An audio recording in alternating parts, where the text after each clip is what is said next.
오늘은 지금 우리가 회복해야 하는 것, 지금 우리가 회복해야 하는 것이라는 제목으로 하나님의 말씀을 살펴보겠습니다. 지난주에 검색을 하다가 우연히 20주년 특별 기념판으로 나온 책이 눈에 들어왔습니다. 찾아보니까요, 이 책이 20년간 정말 엄청난 기록을 남겼더라고요. 전 세계 109개국에서 출간이 되었는데 무려 4천만 부가 판매가 되었다고 합니다.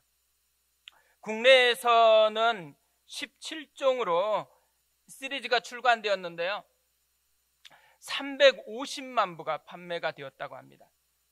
아마 제목을 이야기하면 많은 분들이 아실 거라고 생각합니다. 부자 아빠, 가난한 아빠입니다. 이 책이 왜 이렇게 많은 사람들의 마음속으로 파고들었을까요? 출판사에서는 그 이유를 이렇게 분석을 했습니다. 돈에 대한 일반적인 상식을 뒤집었기 때문에. 이 책을 보면요, 사람들이 가난하게 된 것은 다 돈이 없기 때문이라고 생각하거든요. 근데 이 책에서는 이것을 뒤집어 놓습니다. 돈이 없어서가 아니고 돈에 대한 잘못된 사고와 문화 때문이라는 것입니다.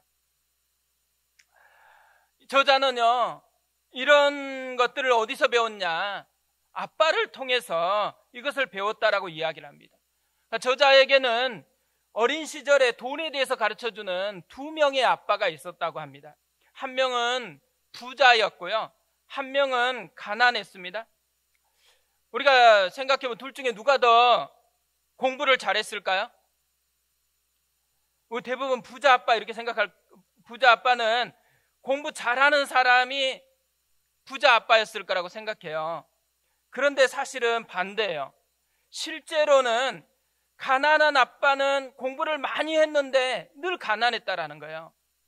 반대로 부자 아빠는 정규 교육도 제대로 받지 못했대요. 근데 부자였대요. 가난한 아빠는 늘 자신에게 이렇게 가르쳤대요. 돈을 좋아하는 것은 모든 악의 근원이다. 이거 글을 보고요, 되게 깜짝 놀랐어요. 성경에서 되게 많이 얘기하는 것 같거든요. 그런데 또 하나, 공부 열심히 해서 좋은 직장을 구해야 된다. 그래서 공부 열심히 하라고 계속 강조한대요. 그리고 위험을 피하고 안정적인 삶을 살아라고 그렇게 자꾸 가르쳤다고 합니다. 반면에 부자 아빠는 이렇게 가르쳤대요. 돈이 부족한 것은 모든 악의 근원이다. 완전히 반대죠. 공부 열심히 해서 좋은 회사를 차려라. 네가 똑똑한 사람을 고용해야 한다. 무엇보다 위험을 관리하는 법을 배워야 한다. 저는요, 이 글을 보다가요, 왜 가난한 아빠가 됐는지, 왜 부자 아빠가 됐는지 너무 쉽게 알겠더라고요. 이 부자 아빠가 되고 가난한 아빠가 되는 이 속에 뭐가 있어요? 저는 이걸 보다가요, 패턴이 있다라는 걸 발견했어요. 가난한 아빠들은요, 가난하게 되는 패턴을 따라가요. 부자 아빠들은 어때요? 부자가 되는 패턴을 따라가고 있다라는 것이죠. 그런데 이런 패턴들은 단지 부자냐 가난하냐에만 머물러 있지 않아요. 인생의 곳곳에 이 패턴들이 나타납니다. 스포츠에서도요, 이기는 팀이 항상 승리하는 경우가 많아요. 왜 그래요? 이기는 패턴을 따라서 살아가기 때문에 그래요. 그래서 스포츠에서는 이 이기는 패턴을 뭐라고 얘기하냐면 위닝 멘탈리티, 그리고 승리 DNA가 있다, 이렇게 이야기를 한다는 거죠. 신앙생활도 마찬가지라는 것입니다. 신앙생활에도 패턴이 있다라는 거예요. 신앙생활을 잘 관찰해 보면요, 신앙생활이 무력하고 무너진 사람이 있어요. 근데 그 사람들을 살펴보면 뭐가 있어요? 무너지게 하는 패턴을 따라가고 있는 삶이 있다라는 거예요. 반대로 신앙생활이 풍성한 사람이 있어요. 이 사람들을 살펴보면 뭐가 있겠어요? 회복의 패턴을 따르고 있는 그 모습이 있다라는 것이죠. 지금까지 우리가 사무엘상을 6장까지 살펴봤거든요. 근데 이 사무엘상에서도 이런 패턴들이 우리에게 나타나고 있다라는 거예요. 사무엘상 6장까지 우리가 살펴본 이스라엘 백성들의 모습이 어떠했을까요? 하나님의 말씀을 멀리했어요. 그로 말미암아 예배가 무너지기 시작했어요. 예배의 기본기가 무너졌어요. 그리고 예배가 무너진 속에 뭐가 담겨 있어요? 하나님을 멸시하는, 하나님을 소홀히 하는 그런 모습들이 있었다라는 거예요. 예배가 없었다라고 얘기하진 않아요. 예배를 드렸어요. 그런데 껍데기만 남아있고 본질은 사라져버린 거예요. 하나님의 임재가 없는 껍데기 예배만 드리고 있었다라는 거예요. 근데 결과가 어떻게 돼요? 삶이 무너졌습니다.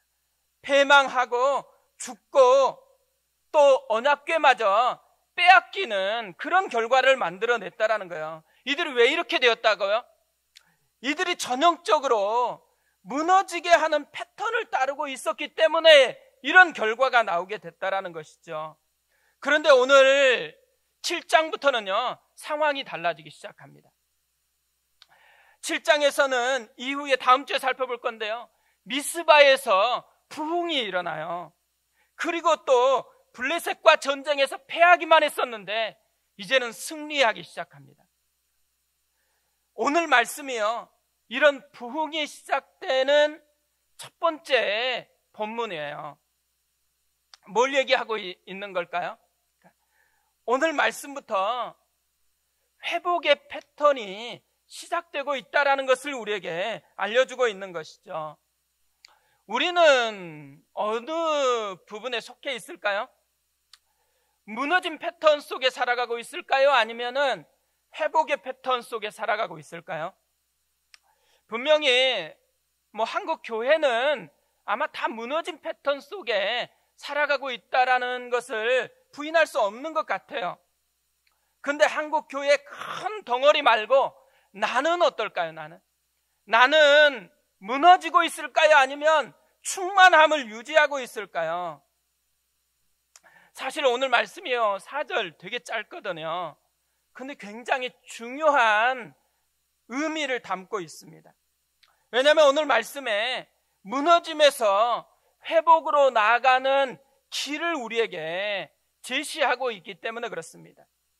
오늘 말씀을 통해서요, 무너짐의 패턴에서 회복의 패턴으로 바꾸기 위해서 지금 우리가 해야 될 게 뭔지를 좀 살펴보려고 합니다. 첫 번째로요, 지금 우리가 회복해야 될 것이 있다면 여호와를 사모하니라의 신앙을 우리 가운데 회복하는 것입니다. 시편 107편 9절에서 이렇게 말씀합니다. 저가 사모하는 영혼을 만족해 하시며 줄인 영혼에게 좋은 것으로 채워주심이로다. 하나님의 만족을 누리고 싶다. 어디에서 시작한다 그래요? 사모하는 것에서. 하나님이 채워주시는 좋은 것을 마음껏 누리고 싶다. 무엇을 해야 된다라고 얘기하죠? 하나님을 향해 굶주림이 회복돼야 된다는 거예요. 그런데 이 일이요, 이스라엘 족속에게 일어나기 시작했다라는 거예요. 2절을 보세요. 그가 기럇 여아림에 들어간 날부터 20년 동안 오래 있는지라 이스라엘 온 족속이 여호와를 사모하니라. 이스라엘 백성에게 일어난 변화를 뭐라고 얘기해요? 여호와를 사모하니라. 기적을 사모한 게 아니에요. 응답을 사모하니라 아닙니다. 응답을 사모하는 사람은 지금도 많아요. 근데 지금 이들이 사모하는 것은 응답이 아니고 여호와를 사모합니다. 문제가 해결되는 게 아니에요. 하나님과 관계가 회복되는 것을 사모하고 있다라고 이야기해요. 근데 여기에서 회복이 시작되고 있다라는 거예요. 그러니까 바른 것을 사모할 때 바른 삶이 회복된다라는 것이죠. 여호와를 사모한다라는 것은 뭘 의미할까요? 3절에 이것을 우리에게 이야기해 주고 있어요.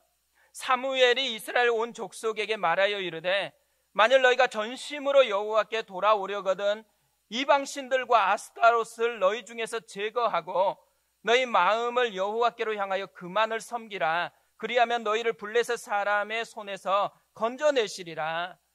사무엘은요, 여호와를 사모하니라 이 표현을 바꾸고 있어요. 뭘로 바꾸고 있죠? 전심으로 여호와께 돌아오려거든. 여호와를 사모한다라는 것은 전심으로 여호와께 돌아오는 것이라는 거예요. 뭘 얘기하는 거예요? 사모한다라는 이 말은요, 마음의 방향을 바꾸는 것이라는 말이에요.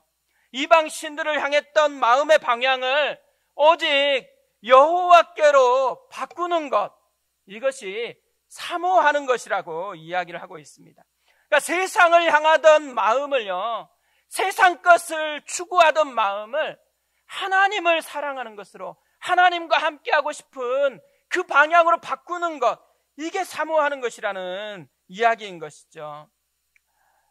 이스라엘이요, 언제 여호와를 사모한다 그렇게 이야기를 합니까?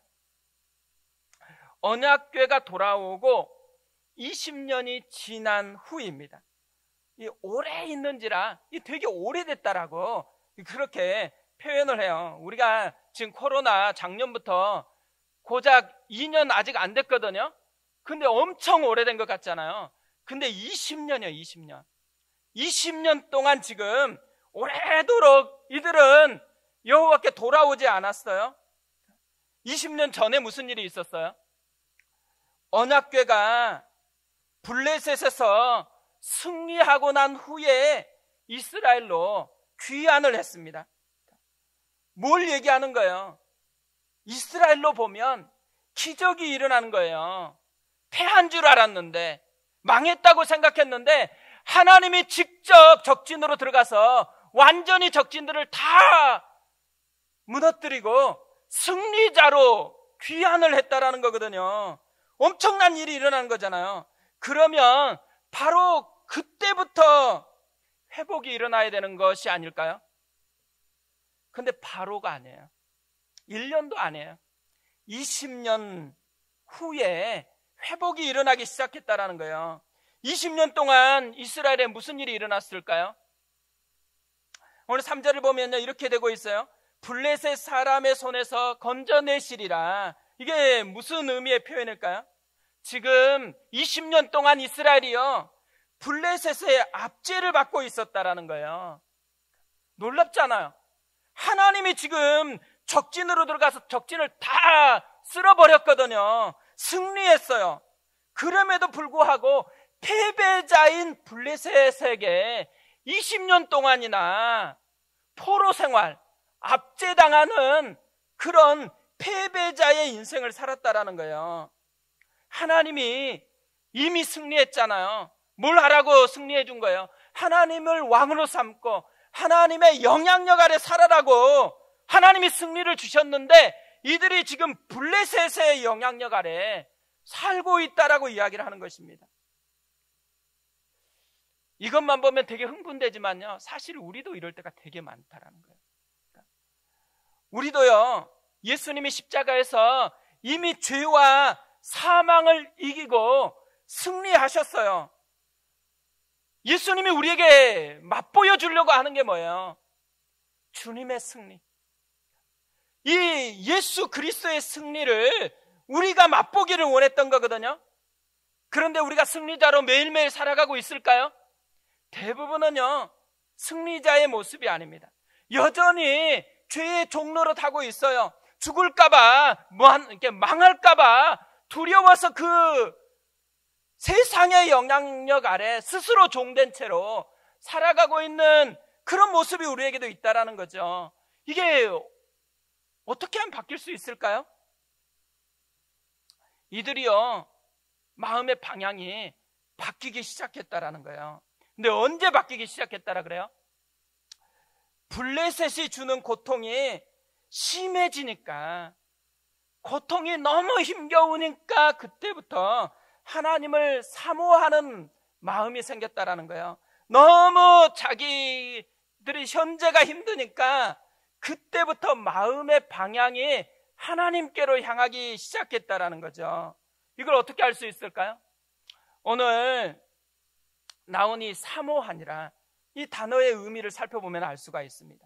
이 사모하니라 이 말은요, 히브리어로 나하라는 말인데요, 이 단어의 원래 의미는 애곡하다, 슬퍼하다, 이런 의미를 담고 있습니다. 그러니까 뭘 얘기하고 있는 거예요? 이스라엘 백성들이 지금 사사시대를 살아가고 있는 것이잖아요. 이 사사시대와 똑같이 너무 지금 고통스러우니까 간절하게 하나님을 찾고 있다라는 거예요. 그러니까 여호와를 사모하니라 이 말 속에는 뭐가 있는 거냐면, 너무 힘들어서 하나님밖에는 답이 없어서 하나님을 간절하게 애타게 찾고 있다라는 이 의미를 담고 있다라는 거죠. 아이러니하잖아요.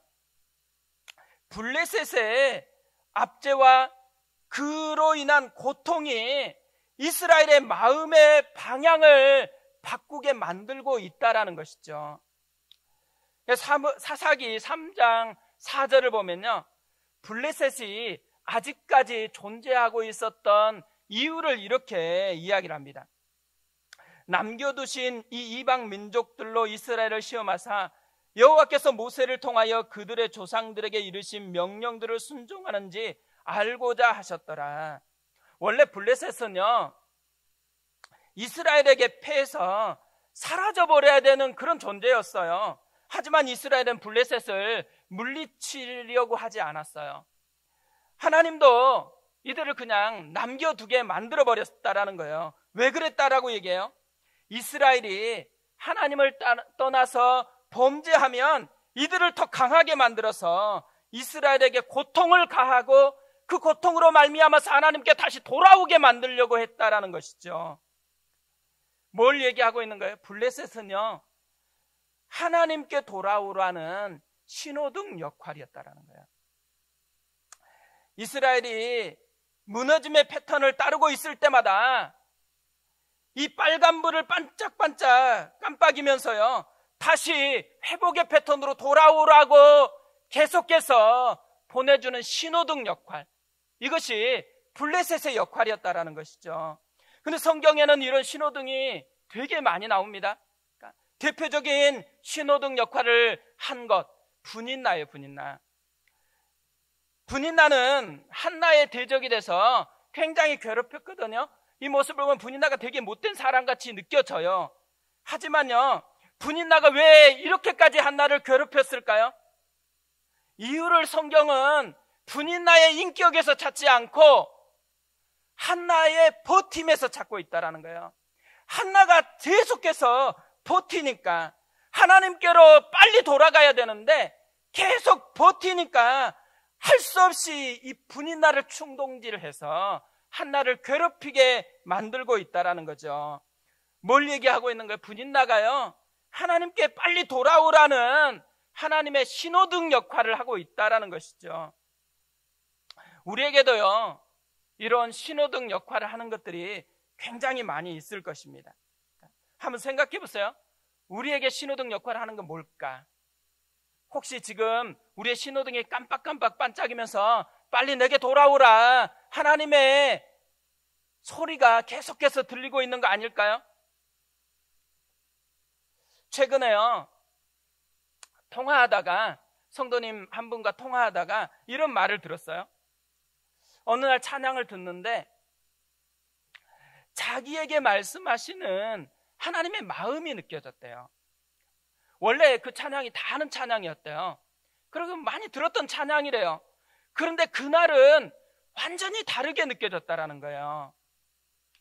그래서 하나님께 돌아가야 되겠다.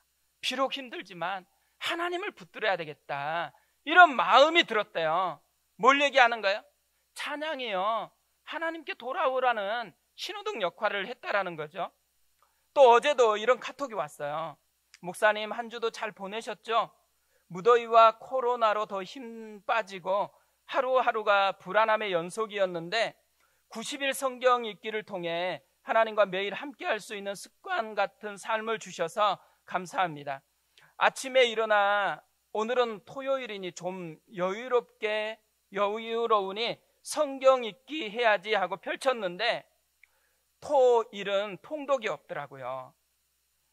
쉬연함과 섭섭함이 동시에 밀려왔지만 그래도 스스로 기특한 게 이제 손에서 성경이 자연스레 잡힌다는 것입니다. 뭘 얘기하고 있는 거예요? 90일 성경 통독이요, 하나님의 신호등 역할을 하고 있다는 것을 얘기하고 있는 거잖아요. 근데 이 두 분을 제가 생각하다가 공통점 하나를 발견했어요. 이 두 분이요, 왜 이렇게 됐을까요? 현재가 편한 게 아니에요. 현재가 힘들거든요. 어려움이 있거든요. 이 어려움이라는, 이 고통이라는 신호등을 겪어보니까요, 예민해지기 시작했어요. 하나님께, 찬양에 대해서, 말씀에 대해서 예민하게 되어지면서 하나님의 마음이 느껴지는 거예요. 하나님의 말씀이 들려지기 시작했다라는 것이죠. 이 아이러니하게도요, 고통이 없으면 좋겠다고 우리는 많이 생각하지만 고통은 하나님의 신호등 역할을 할 때가 굉장히 많다라는 거예요. 더 풍성하신 하나님의 은혜를 맛볼 수 있도록 머물러 있는 우리를 깨우는 신호등, 그것이 고통일 때가 참 많다라는 것이죠. 여호와를 사모하니라. 저는 이 말씀이 너무너무 한 주간 가슴에 와닿습니다. 여호와를 사모하니라. 제가 그랬으면 좋겠다라는 생각이 참 많이 들었습니다. 그런데 오늘 말씀을 보다가요, 정말 깜짝 놀랐어요. 여호와를 사모하니라. 누가 여호와를 사모했다 그래요? 오늘 말씀을 보세요. 이스라엘 온 족속이 여호와를 사모하니라. 선지자 사무엘이 아니에요. 사무엘이 아니고 이스라엘 온 족속이 여호와를 사모하니라.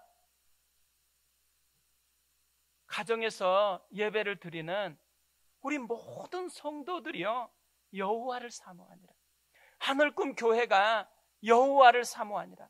지금 다 무너진 것 같은 조국의 교회 한 사람 한 사람이 여호와를 사모하니라. 마음을 바꾸는 이 역사가 일어났다라는 것이죠. 이게, 이 말씀이요, 그냥 허투루 흘러가 버리는 말씀이 아니고요, 오늘 지금 우리에게 임한 하나님의 말씀이 됐으면 좋겠습니다. 그래서 이스라엘 온 족속이 여호와를 사모하니라. 우리 이름을 놓고 한번 해보세요. 양주승이 여호와를 사모하니라. 자기 이름을 놓고 우리 다시 한번 해보겠습니다. 준비되셨죠? 네, 시작. 양주승이 여호와를 사모하니라. 이 말씀 그대로 임하는 은혜가 우리 가운데 일어났으면 좋겠습니다. 두 번째로요, 지금 우리가 회복해야 할 것이 있다면 이예의 신앙입니다. 부자 아빠, 가난한 아빠 책을 이야기했잖아요. 근데 제가 이 책을 언제 샀을까요? 제가 보니까 20년 전에 샀더라고요. 청년 시절에 이 책을 샀어요. 그러면서 너무 감동이 돼가지고 막 줄을 끄면서 읽었거든요. 그런데요, 제가 이 설교를 준비하다가 놀라운 발견을 했어요. 무슨 발견을 했을까요? 저는 이 책이 말하는 부자가 아니더라고요. 왜 이런 일이 일어났을까요? 제가 책 줄 끄면서 감동을 받았어요. 또 그 내용을 이해하지 못한 게 아니에요. 그런데요, 저한테는 아무런 변화가 없어요. 왜 그랬다고요? 읽기만 했지 실행하지는 않았던 거예요. 이해한다고 인생의 패턴이 바뀌는 것은 아니라는 거예요. 실행할 때 인생의 패턴이 바뀌기 시작한다라는 거죠. 예수님도요, 산상설교를 설교한 후에 결론을 이렇게 맺어요. 마태복음 7장 24절부터 이렇게 되어 있습니다.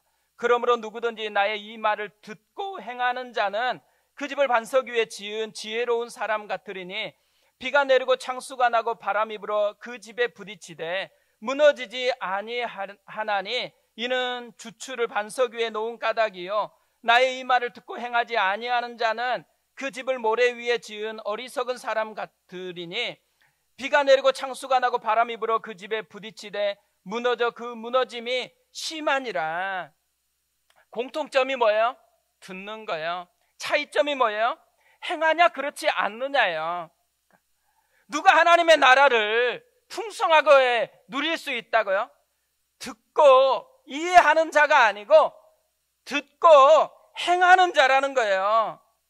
인생을 결정하는 것, 인생의 운명을 바꾸는 것은 이해력이 아니고요, 실행력에 달려 있다라는 거예요. 이스라엘이 무너지는 패턴에 있을 때요, 이해력이 없었던 것은 아니에요. 엘리도 그걸 알았어요. 그래서 아들들 불러가지고 그렇게 하지 말라고 도전하기까지 했어요. 그런데 뭐가 있었어요? 실행하는 능력은 없었어요. 그런데 오늘 이 회복하는 시기에 보니까요, 변화가 뭐예요? 실행하는 모습이 나타나고 있다는 것입니다. 오늘 말씀을 보세요. 이스라엘 회복하기 위해서 첫 번째로 했던 것은 여호와를 사모하는 것이었어요. 근데 여기서 멈췄다면 아마 똑같았을 거예요. 그런데 이스라엘은 여기서 멈추지 않아요. 하나 더 나아갑니다. 4절 보세요. 이에 이스라엘 자손이 바알들과 아스타롯을 제거하고 여호와만 섬기니라. 두 번째 뭘 하고 있는 거예요? 이해가 뭐예요? 이해가 앞에 3절에서 요구한 것을 그대로 행한 것이 이해죠.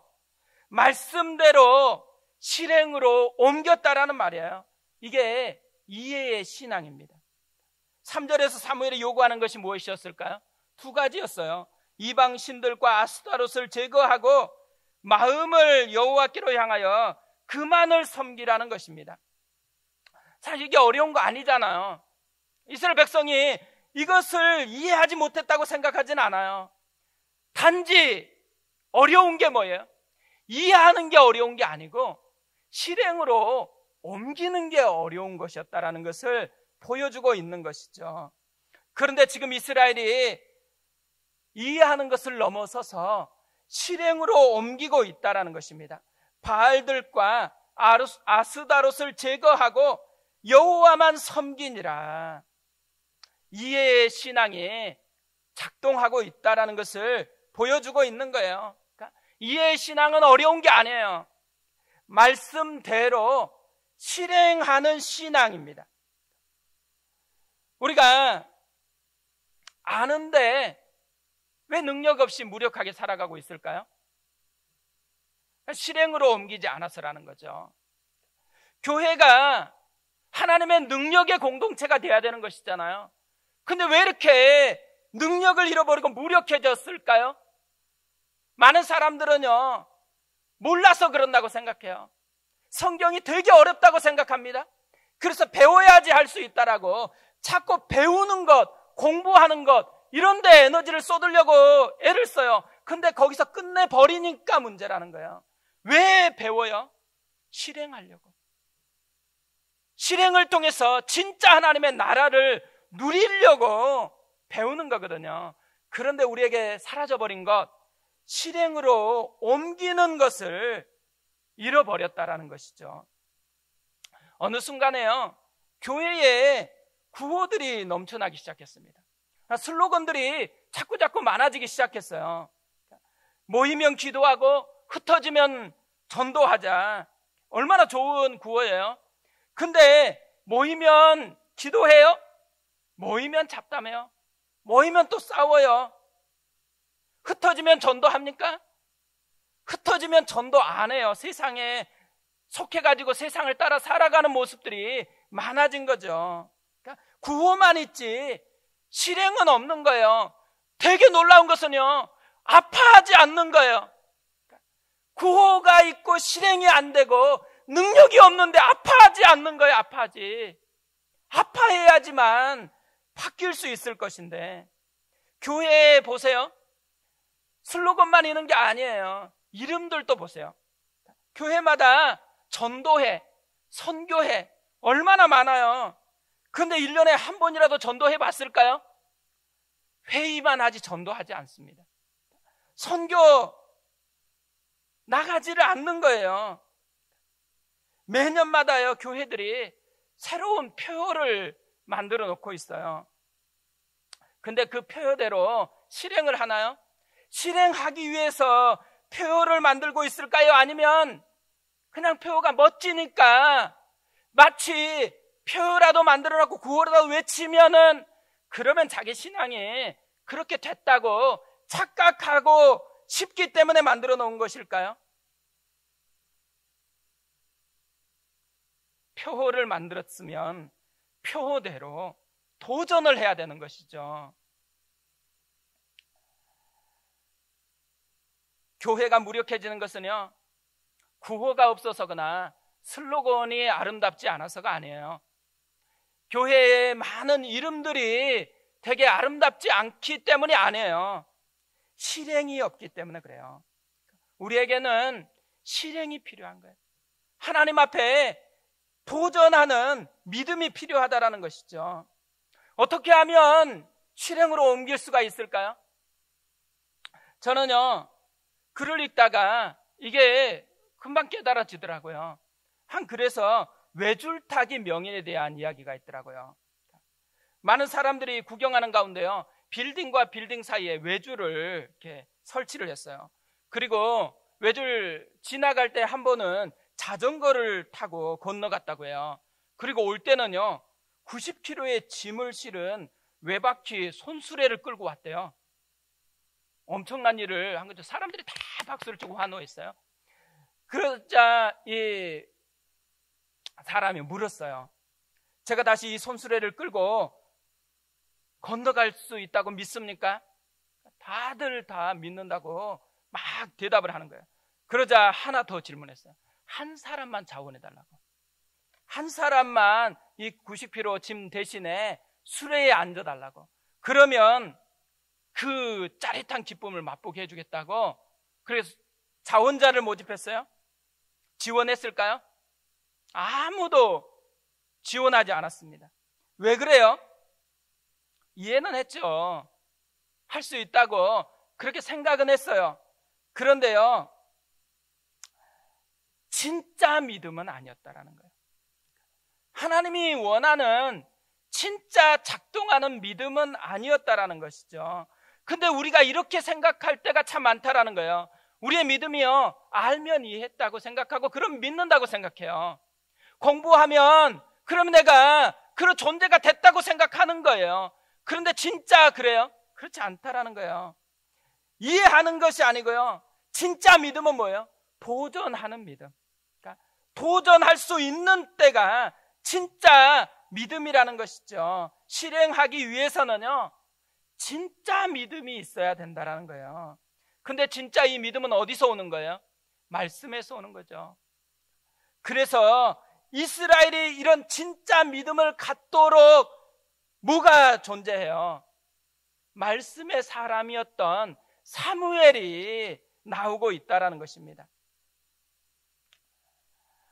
20년 동안요, 오늘 본문의 이야기를 보면 뭐를 중심으로 지금 기록을 하고 있어요?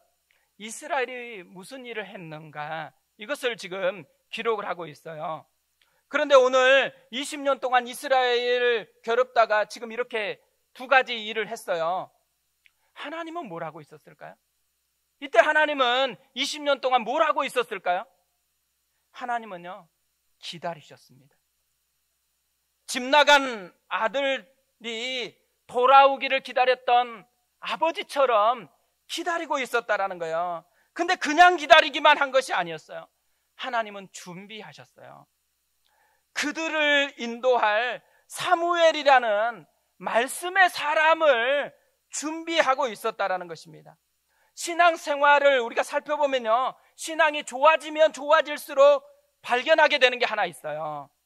그거는요, 하나님이 결코 수동적이지 않다라는 거예요. 하나님은 적극적으로 기다리고 하나님은 적극적으로 준비하면서 우리를 깨우려고 하고 있다라는 것, 이것이 신앙생활을 조금 더 깊이 들어가면 들어갈수록 발견하는 진리라는 것이죠. 하나님이요, 지금 이스라엘에게 그렇게 하고 있다라는 거예요. 이스라엘을 기다렸어요. 그리고 그들이 온전히 하나님께 돌아올 수 있도록 말씀의 사람이었던 사무엘을 준비해 놓고 있었다라는 것이죠. 우리가요, 지금도 우리의 마음 눈이 열려져서 바라보아야 되는 시선이 있다면요, 기다리시는 하나님이십니다. 준비하시는 하나님이세요. 우리가 돌아오도록. 그래서 우리도 전심으로 여호와를 사모하니라, 이 신앙이 회복되도록, 또 구호로 살아가는 인생이 아니고 실행을 통해서 이해의 신앙을 맛보도록 하나님이 우리를 기다리고 있다라는 거죠. 이번 한 주간에요, 이 은혜를 누리는 한 주간 되었으면 좋겠습니다.